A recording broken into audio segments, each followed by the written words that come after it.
আসসালামু আলাইকুম প্রিয় দর্শক, অন্য মঞ্চের আলোচনায় আপনাদের সকলকে আমন্ত্রণ জানাচ্ছি। সুপ্রিয় দর্শক, সাজ্জাদ কাদিরের শুভেচ্ছা নিন। এই মুহূর্তে আপনাদের সামনে আওয়ামী লীগ প্রসঙ্গে কথা বলতে এসে প্রসঙ্গ আলাপের শিরোনামটা যদি এভাবে বলি যে রিফাইন্ড আওয়ামী লীগ ও শেখ হাসিনার অনড় অবস্থান, দিল্লির প্রস্তাব এবং পর্দার পেছনের রাজনীতি। এই আলাপটা করবার কারণটা হচ্ছে বাংলাদেশের একটি গণমাধ্যম দৈনিক মানবজমিন আজকে একটি স্টোরি করেছে। স্টোরিটির শিরোনাম রিফাইন্ড আওয়ামী লীগে সায় নেই শেখ হাসিনার। হ্যাঁ, হয়তো অনেকে বলবেন মানবজমিন হচ্ছে আওয়ামী বিরোধী পত্রিকা। আমার প্রশ্ন, আওয়ামী লীগ 16 বছর ক্ষমতায় ছিল। আওয়ামী লীগের পক্ষে থাকার দরকার নেই। কোন গণমাধ্যম হবে নিরপেক্ষ, গণমাধ্যম হবে সবার পক্ষের, সবার বিরুদ্ধে কখনো কথা বলবে, সবার পক্ষে কখনো কথা বলবে। কিন্তু অত্যন্ত পরিতাপের বিষয়, অত্যন্ত দুঃখের বিষয় যে আওয়ামী লীগ 16 বছর ক্ষমতায় থেকেও সবাই আওয়ামী লীগ বিরুদ্ধ কেন? আওয়ামী লীগের পক্ষে কথা বলার কোন গণমাধ্যম কি আসলে আদৌ আছে বা ছিল? এখন না হয় বিরুদ্ধ সময় আওয়ামী লীগের পক্ষে কেউ কথা বলবে না, কিন্তু আওয়ামী লীগ যখন ক্ষমতায় ছিল, এই যে আওয়ামী লীগের যে এত কর্মযজ্ঞ, স্বাধীন বাংলাদেশের ইতিহাসে এত কর্ম আর কখনো হয়নি, এত উন্নয়ন আর কখনো হয়নি।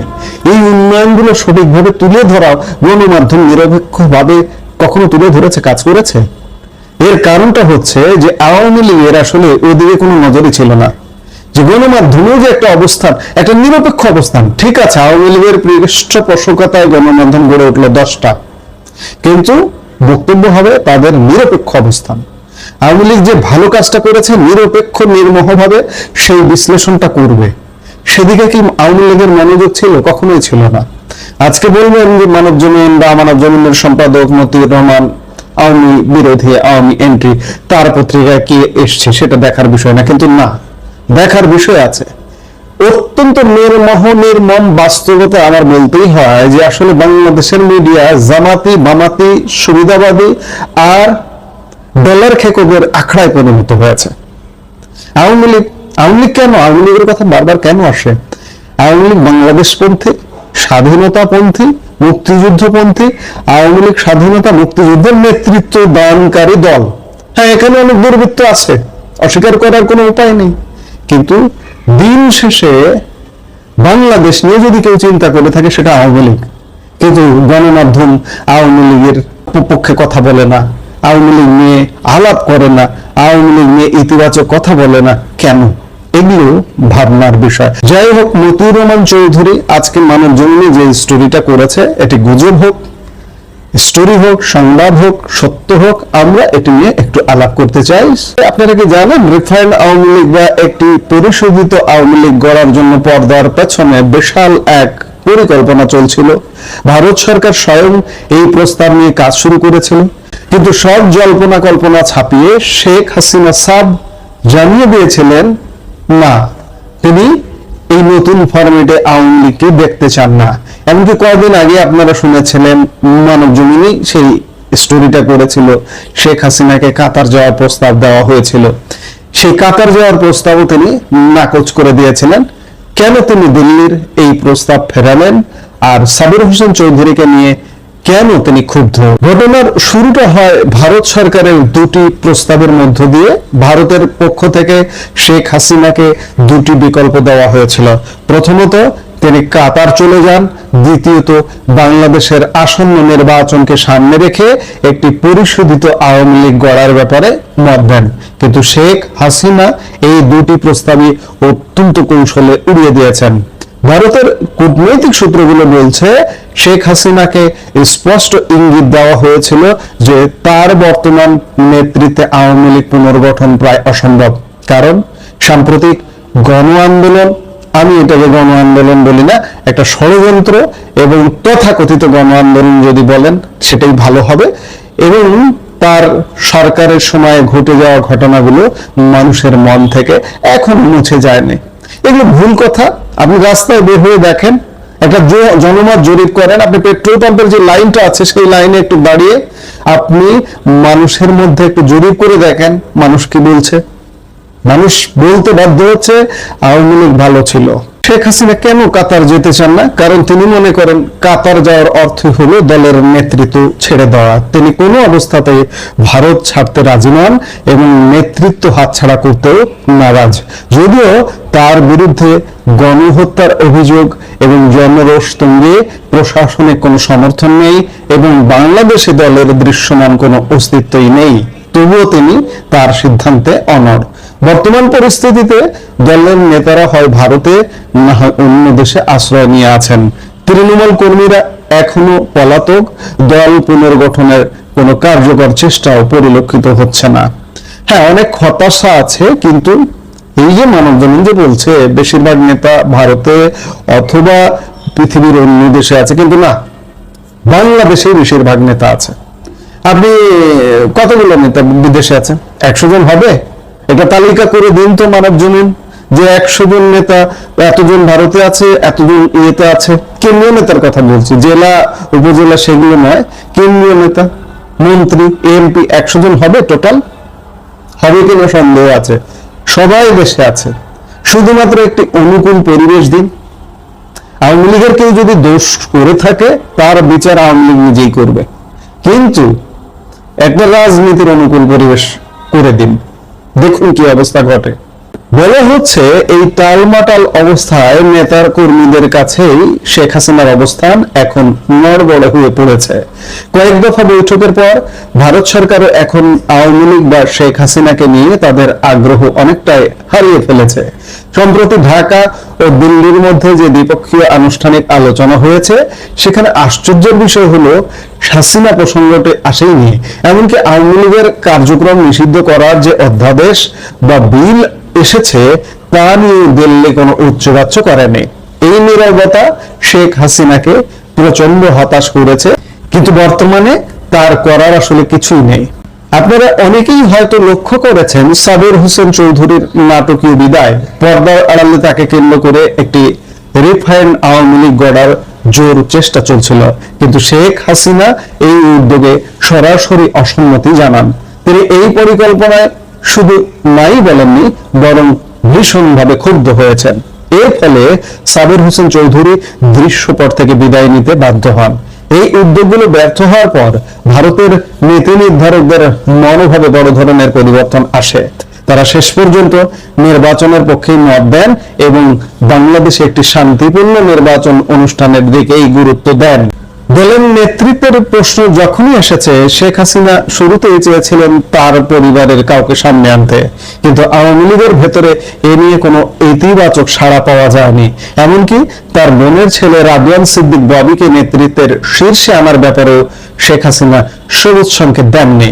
ফলে নেতৃত্বের এক বিশাল শূন্যতা তৈরি হয়েছে।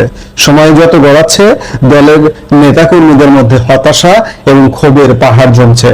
তারা দেখছেন না কোনো ভবিষ্যৎ, পাচ্ছেন না কোনো নতুন দিক নির্দেশনা। তাহলে সার কথা কি দাঁড়ালো? শেখ হাসিনা মনে করছেন নেতৃত্ব ছেড়ে দেওয়ার চেয়ে ভারতে থেকে যাওয়া ভালো, এমনকি যদি রাজনৈতিকভাবে নিষ্ক্রিয় থাকাও হয়। অন্যদিকে ভারত এখন বাস্তবতার নিরিখে নতুন সমীকরণ খুঁজছে। তারা বুঝতে পেরেছে পুরনো ফরম্যাটে হাসিনাকে দিয়ে আর রাজনীতি সম্ভব নয়, কিন্তু শেখ হাসিনা নিজেই রিফাইন্ড বা নতুন কোন নেতৃত্বের হাতে দল ছেড়ে দিতে নারাজ। এই ইগো এবং রাজনৈতিক অবস্থানের লড়াইয়ে আওয়ামী লীগ এখন এক বিশাল অস্তিত্ব সংকটে। দর্শক, রাজনীতির মাঠ সবসময় রহস্যময়। শেখ হাসিনার এই অনড় সিদ্ধান্ত কি আওয়ামী লীগকে আরো সংকটে ফেলবে, নাকি ভারতের এই পিছুটান বাংলাদেশের রাজনীতিতে নতুন কোন শক্তির উত্থান ঘটাবে? আপনাদের কি মনে হয়? কমেন্ট বক্সে আমাদের জানাতে পারেন। এর বাইরে আমি দু একটা কথাই বলতে চাই যে আওয়ামী লীগ আসলে আওয়ামী লীগের জায়গায় আছে। আওয়ামী লীগের অবস্থান, জনপ্রিয়তা এতটুকু কমেনি, বিন্দু মাত্র কমেনি। আমি খানিক আগে বললাম যে আপনি মানুষের কাছে গিয়ে একটু জরিপ করে দেখেন, কিংবা এই মুহূর্তে একটা ইলেকশন দিয়ে দেখেন। আওয়ামী লীগকে তো আটকে রাখা হয়েছে আর্টিফিশিয়ালি, বাদ দিয়ে এক প্রকার। এই বাদ যে কোনো সময় ভেঙে পড়তে পারে। কতক্ষণ বাদ দিয়ে আটকে রাখবেন? কারণ স্রোত যদি তীব্র থেকে তীব্র হয়, এই বাদ দিয়েও কিন্তু আটকে রাখা সম্ভব নয়। আওয়ামী লীগের অবস্থাটা কিন্তু সেই রকম। এবং শেখ হাসিনা প্রশ্নে আওয়ামী লীগের সকল স্তর, তৃণমূল একদম ইউনিয়ন পর্যায় থেকে শুরু করে কেন্দ্র পর্যন্ত তার নেতৃত্বের প্রতি এখনো পর্যন্ত অবিচল, তার প্রতি আস্থা পাহাড় সম। কাজে এই ধরনের ষড়যন্ত্র তত্ত্ব দিয়ে লাভ নেই। আওয়ামী লীগ রিফাইন বলে কিছু নেই। আমি দুদিন আগের একটা ভিডিওতেও বলেছি যে আওয়ামী লীগ যদি আসে বা আওয়ামী লীগ যদি কার্যক্রমে ফেরে, বাংলাদেশে যদি কেউ প্রতিনিধিত্ব করে, সেটা শেখ হাসিনার প্রতিনিধিত্ব করবেন। শেখ হাসিনাই আওয়ামী লীগ প্রধান, শেখ হাসিনার অনুমোদনে এবং তত্ত্বাবধানে প্রতিনিধিত্ব করবেন। এর বাইরে মনে হয় আওয়ামী লীগের ভেতরেও আওয়ামী লীগেররাও চিন্তা করেন না, আমরা সাধারণ মানুষও চিন্তা করি না। এই সব যেগুলো বলা হচ্ছে এগুলো আসলে ষড়যন্ত্র তত্ত্ব, গাল গল্প তত্ত্ব।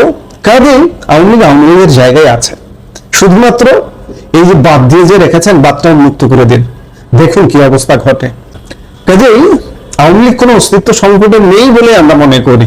এই মুহূর্তে এ পর্যন্ত সবাই ভালো থাকুন, সুস্থ থাকুন। আমাদের ভিডিওগুলো নিয়মিত পেতে সাবস্ক্রাইব করুন Sajjad Kadir and the legends YouTube channel এবং লাইক, কমেন্ট, শেয়ার করে সাথে থাকুন। ঘটনা ঘটেছে। আপনি বলুন তো যে সংসদে আসলে কি পাশ হয়েছে? সন্ত্রাস বিরোধী আইন পাশ হয়েছে, অধ্যাদেশ পাশ হয়েছে, নাকি আওয়ামী লীগ নিষিদ্ধের জন্য একটা অধ্যাদেশ জারি হয়েছে সংসদে? আজকে আরো একটি গুরুত্বপূর্ণ অধ্যাদেশ আইনে পরিণত হয়েছে সংসদে, যে সেটি হচ্ছে দায় মুক্তি অধ্যাদেশ। জুলাই গণ অভ্যুত্থানে পুলিশ হত্যা সহ বিভিন্ন হত্যাকাণ্ড ঘটেছিল, তথাকথিত যে গণ অভ্যুত্থানে, তার জন্য দায় মুক্তি দেওয়া হয়েছে। আমাদের ওটি আলাপের বিষয় না, আলাপের বিষয় হচ্ছে আওয়ামী লীগ নিয়ে, আওয়ামী লীগ নিষিদ্ধের। আজকে পত্র পত্রিকা, বাংলাদেশের মিডিয়া আওয়ামী লীগ নিয়ে, মিডিয়ার হেডলাইন কি? আওয়ামী লীগ নিষেধাজ্ঞায় অধ্যাদেশ জারি হয়েছে। আসলে কি তাই? আসলে তো পাশ হয়েছে 2009 সালের সন্ত্রাস বিরোধী অধ্যাদেশ। অধ্যাদেশটা 25 সালে সংশোধন করা হয়েছিল। সেই সংশোধনের আকারে আওয়ামী লীগকে কিভাবে নিষিদ্ধ করা হয়েছিল? একটা নির্বাহী আদেশে নিষিদ্ধ করা হয়েছিল। আওয়ামী লীগকে নিষিদ্ধ করে অধ্যাদেশ জারি করা হয়নি, কিন্তু সন্ত্রাস বিরোধী আইনের সংশোধনী, তার আলোকে নির্বাহী আদেশ জারি করে আওয়ামী লীগকে নিষিদ্ধ করা হয়েছে।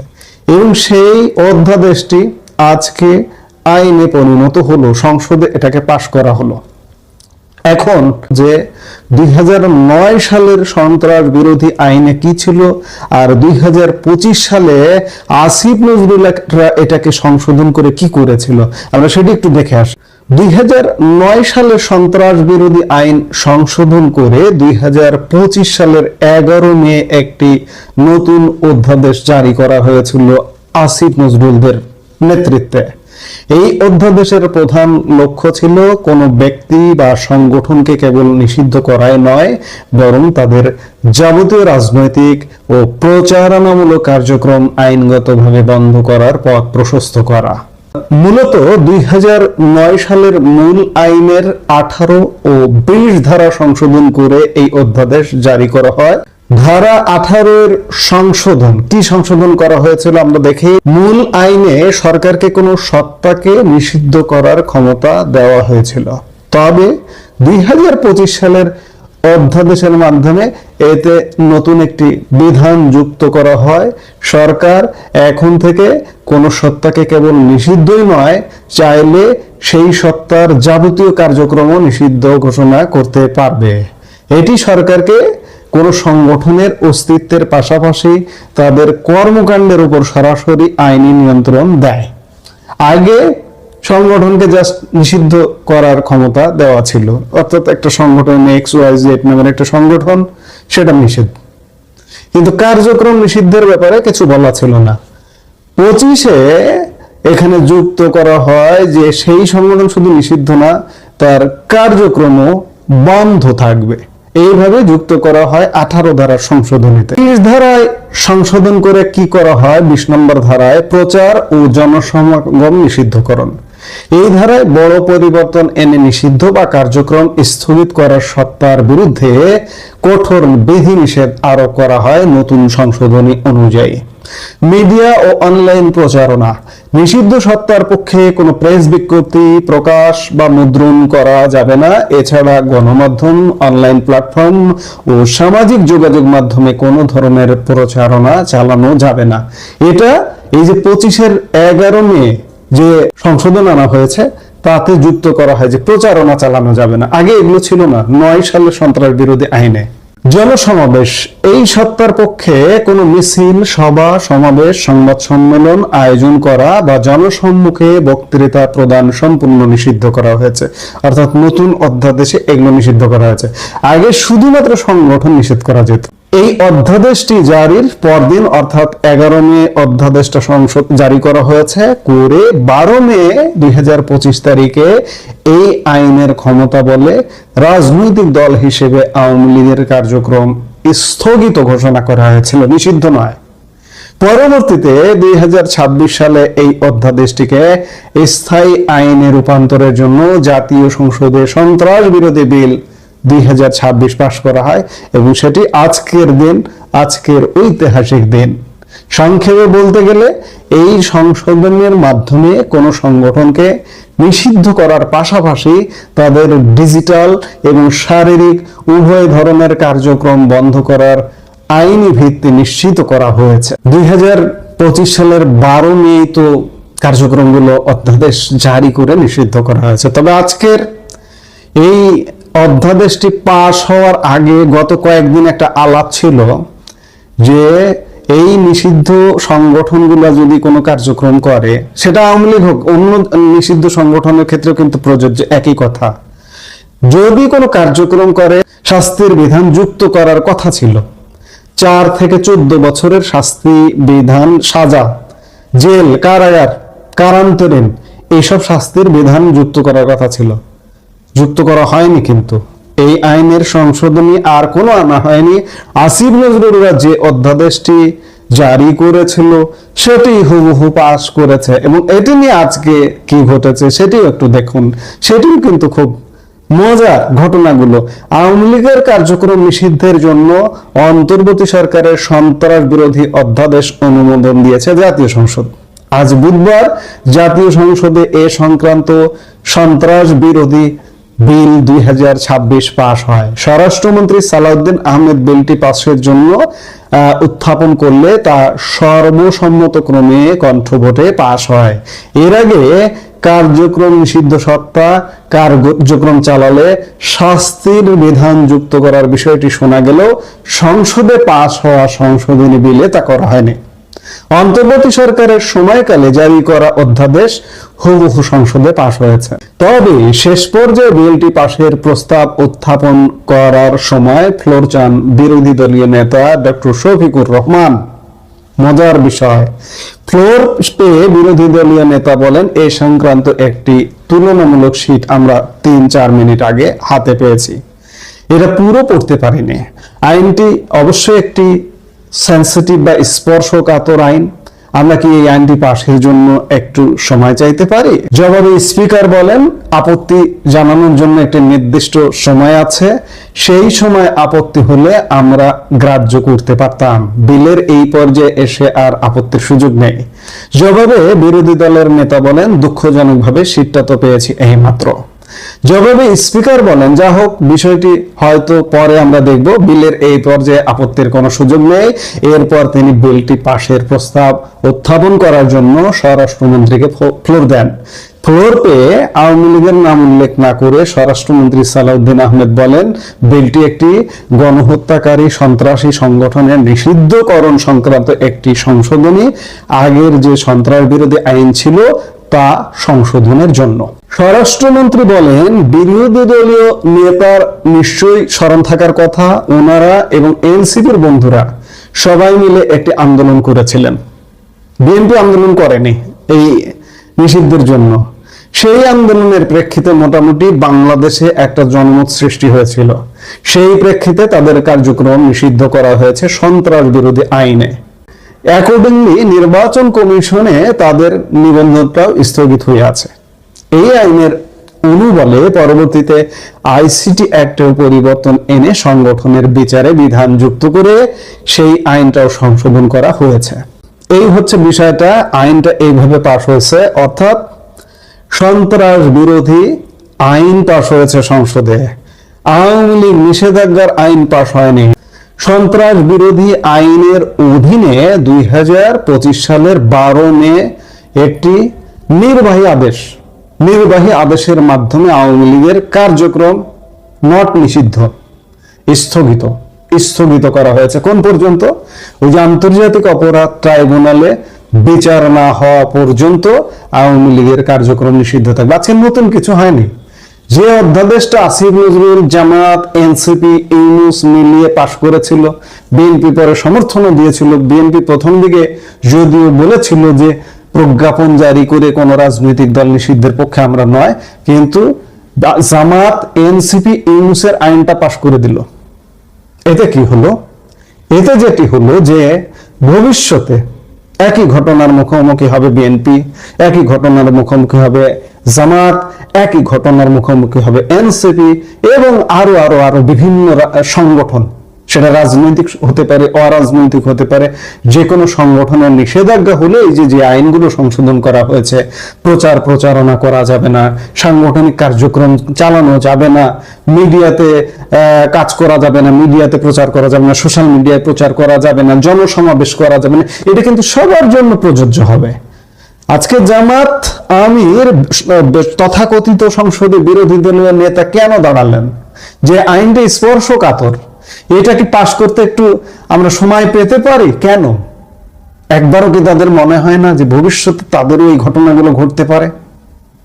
আসুন পজিটিভ দিকে আসুন, যে আওয়ামী লীগ কি হয়েছে। আওয়ামী লীগ তো 2025 সালের 12 মে থেকে কার্যক্রম নিষিদ্ধ হয়েই আছে।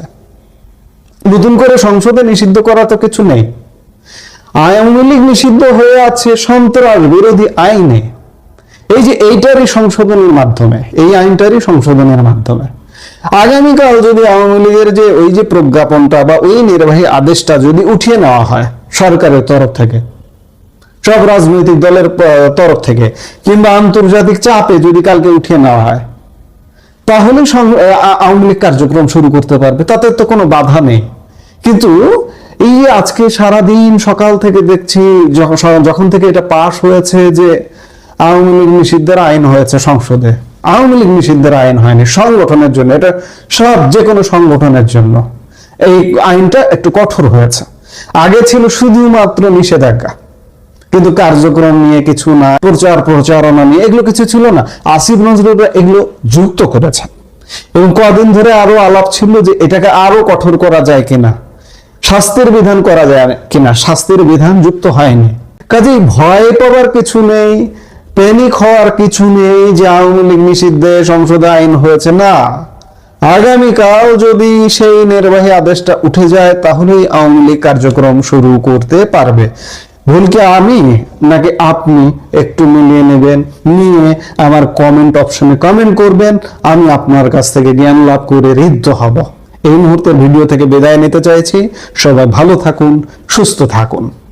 আমাদের ভিডিওগুলো নিয়মিত পেতে সাবস্ক্রাইব করুন Sajjad Kadir and the legends YouTube channel এবং লাইক, কমেন্ট, শেয়ার করে সাথে থাকুন।